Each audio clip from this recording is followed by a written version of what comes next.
Close your eyes. Can you smell it? That specific mix of orange Julius, fresh pretzels, and whatever they were grilling at the food court? That wasn't just lunch. That was every Saturday afternoon, every back-to-school shopping trip, every reward for surviving another hour of trying on jeans. Today, we're revisiting 10 mall restaurants that vanished without a trace. These weren't just places to eat. They were destinations. And then one day, they were gone. Get ready for a wave of delicious nostalgia. Remember when eating at the mall felt like stepping into the Wild West? Roy Rogers brought cowboy culture straight to the suburbs, complete with boots and spurs on the walls. But here's what made it legendary: the Fixins Bar. While every other fast food joint rationed pickles like gold, Roy Rogers said, "Load up, partner." You could pile your burger with as many onions, tomatoes, peppers, and sauces as your heart desired. No judgment, no upcharges, just pure customizable freedom. Kids loved the cowboy hats. Parents appreciated that the roast beef actually tasted homemade, and building your own sandwich made every meal feel personal. You weren't just a customer, you were the chef. But as faster chains streamlined everything, Roy Rogers couldn't keep up.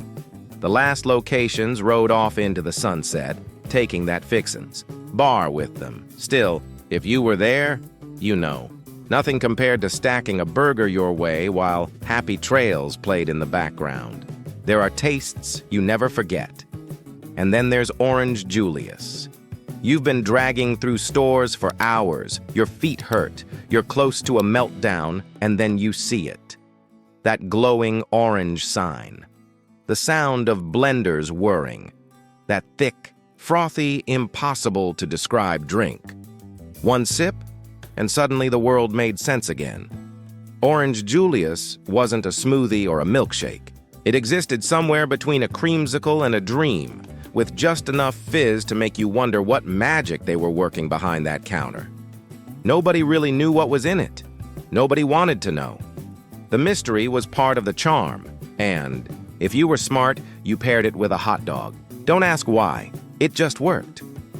Orange Julius eventually merged with Dairy Queen, and while you can still find it in some locations, it's not the same.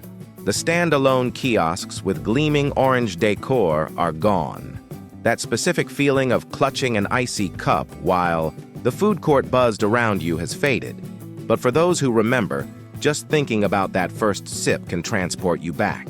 When you were 12 and starving after 3 hours in the mall, Sbarro was paradise.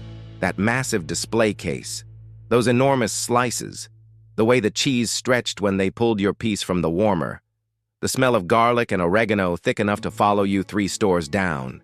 This was New York-style pizza for people who'd never been to New York. You'd stand there, overwhelmed by options. Pepperoni? Supreme? That stuffed slice that looked like it violated physics? They'd slide your choice onto a paper plate, add some Parmesan, and hand over what felt like half a pizza. Then you'd find a table by the fountain and eat while people watching. The cheese was always too hot. The crust was always too thick. None of it mattered. Sbarro became the default. The safe choice when you couldn't agree on anything else. The chain still exists. But those glory days when every mall had one?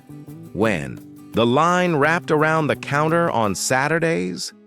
That era is done. But if you were there during the golden age, you remember. That first bite, that cheese pull, that very specific happiness that only came from eating slightly mediocre pizza in the best possible place. Before Kenny Rogers was serving chicken, he was selling records. When he pivoted to rotisserie in the early 90s, nobody saw it coming. Walking past Kenny Rogers Roasters was impossible. The smell of wood-roasted chicken turning slowly on those visible rotisserie spits could stop you mid-stride. You weren't even hungry seconds ago. Now you were starving. The concept was simple.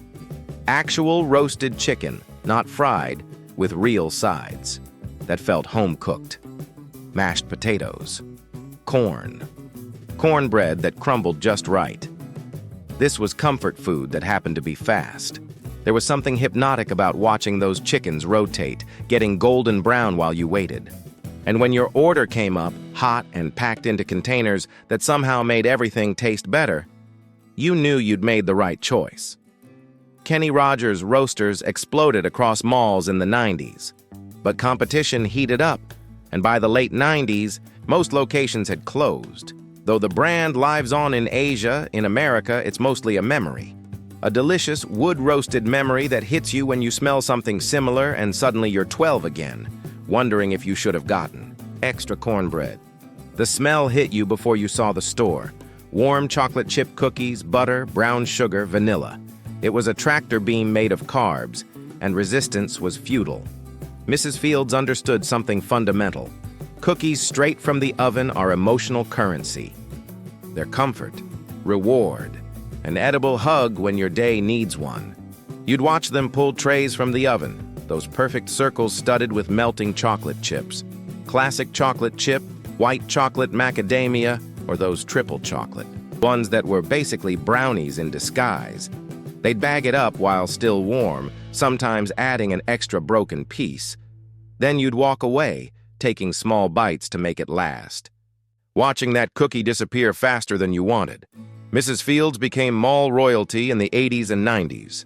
That forest green logo was a beacon of hope in retail chaos. The stores still exist, but not everywhere. The heyday when every mall had one, when the smell of cookies was as much a part of the food court as arcade sounds, has quieted. But if you were there, you remember. That first bite of a still warm Mrs. Fields cookie wasn't just good. It was transcendent. Ever eat a crepe in the middle of a mall and feel like you'd accidentally wandered into a French cafe? That was the Magic Pan's whole deal. This place brought sophistication to food courts that mostly dealt in burgers and fries. The Magic Pan served crepes in an environment that felt elevated. Soft lighting, actual plates, waiters instead of counter service. You could almost forget you were surrounded by Gap stores. The crepes were delicate, paper thin, filled with everything from chicken and mushrooms to strawberries and cream. Watching them spread batter across a hot griddle with practiced precision felt like dinner theater. Going to the Magic Pan was an experience, a brief escape from shopping chaos. Parents took teenagers there for special occasions. Couples treated it like a date spot that happened to be in a mall. Born in the 1960s and thriving through the early 80s, the Magic Pan eventually couldn't compete as food courts shifted toward faster, cheaper options. But for anyone who experienced it, that first bite of a perfectly made crepe in suburban America remains one of the mall's most elegant surprises. If you thought a light snack at the mall meant a half-pound of beef and a potato the size of your head, then Great Steak and Potato Company was speaking your language. This place didn't do subtle. You'd hear the sizzle of steak hitting the grill. Smell onions and peppers caramelizing. Watch a chef's knife work through a massive mound of meat. This was theater. Your cheesesteak would arrive gloriously messy, stuffed with cheese melting over everything. And next to it, a loaded baked potato filled with so much sour cream, bacon, and cheese that structural integrity was questionable. It was hearty, greasy, absolutely perfect. Great Steak and Potato became the answer when pizza wouldn't cut it. Teenagers loved it. Dads loved it. Anyone who'd spent hours shopping and needed something substantial loved it. As food courts evolved toward healthier options, Great Steak and Potato faded from most malls, but those who remember know the truth. It wasn't just lunch, it was a commitment, a bite of comfort that stuck to your ribs and your memory. Could fast food feel sophisticated? Rax Roast Beef sure tried, and for a while it worked. While other chains chased speed, Rax took a different approach. They had soft booths, a salad bar, a self-serve soda station. Some locations even featured solariums with actual plants and natural light, giving the place a cafe vibe. The roast beef sandwiches were the star, thin sliced, tender, piled high. But Rax went beyond that with curly fries, baked potatoes, milkshakes, and enough variety to make you think twice about anywhere else. Launched in the late 60s, Rax positioned itself as the thinking person's roast beef joint. It was Arby's more adventurous cousin. For mall goers in the 70s and 80s, eating at Rax felt different. Less rushed, more intentional. You weren't just grabbing food, you were having a meal. But as fast casual chains exploded, Rax couldn't maintain its foothold. Stores closed, the brand shrank. Still, for those who experienced it, Rax represents something rare. A genuine attempt to slow down and do things right, even if just for a sandwich. Some memories are wrapped in the smell of butter and salt. Hot Sam Pretzels was one of those places. You'd be walking through the mall and suddenly that smell would hit you. Fresh-baked pretzels, twisted and golden brown, brushed with butter while still hot. It was impossible to resist. Hot Sam wasn't fancy, usually just a small kiosk, but what they lacked in size, they made up for in pure, carb-loaded perfection. You'd watch them pull it from the warmer, then decide, just salt or go wild with cheese sauce or cinnamon sugar. That first bite was an experience. The crust had just enough chew. The inside was soft and warm. The salt hit just right. And if you got cheese sauce, that bright yellow dip made everything better. Hot Sam became a mall staple in the 80s and 90s. The kind of place that didn't need marketing because the smell did all the work. But as chains consolidated and Auntie Anne's took over, Hot Sam slowly disappeared. But if you were there, you remember. That smell, that taste, that specific satisfaction that only came from a fresh pretzel eaten while walking past stores you'd already been in twice. Bright orange signs, chrome stools, the smell of burgers sizzling next to a scoop of ice cream. That was Howard Johnson's Express, bringing roadside Americana into the mall. Hojo built its empire on highways and motor lodges, but its express outlets carved out a home in shopping centers. You could walk in from chaotic shopping and suddenly feel transported to a different era, one where diners had jukeboxes and milkshakes came in metal tins.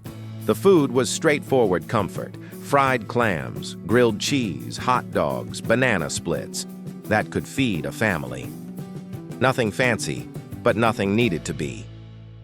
What made Howard Johnson special was the vibe. It carried the nostalgia of road trips and family vacations. Bringing that feeling into a mall felt both strange and perfect. But as faster chains took over, Howard Johnson's quietly faded. The orange roofs disappeared. The chrome lost its shine. Still, for those who remember, it wasn't just a place to eat. It was a cozy, neon-lit pause in a fast-moving world. 10 restaurants.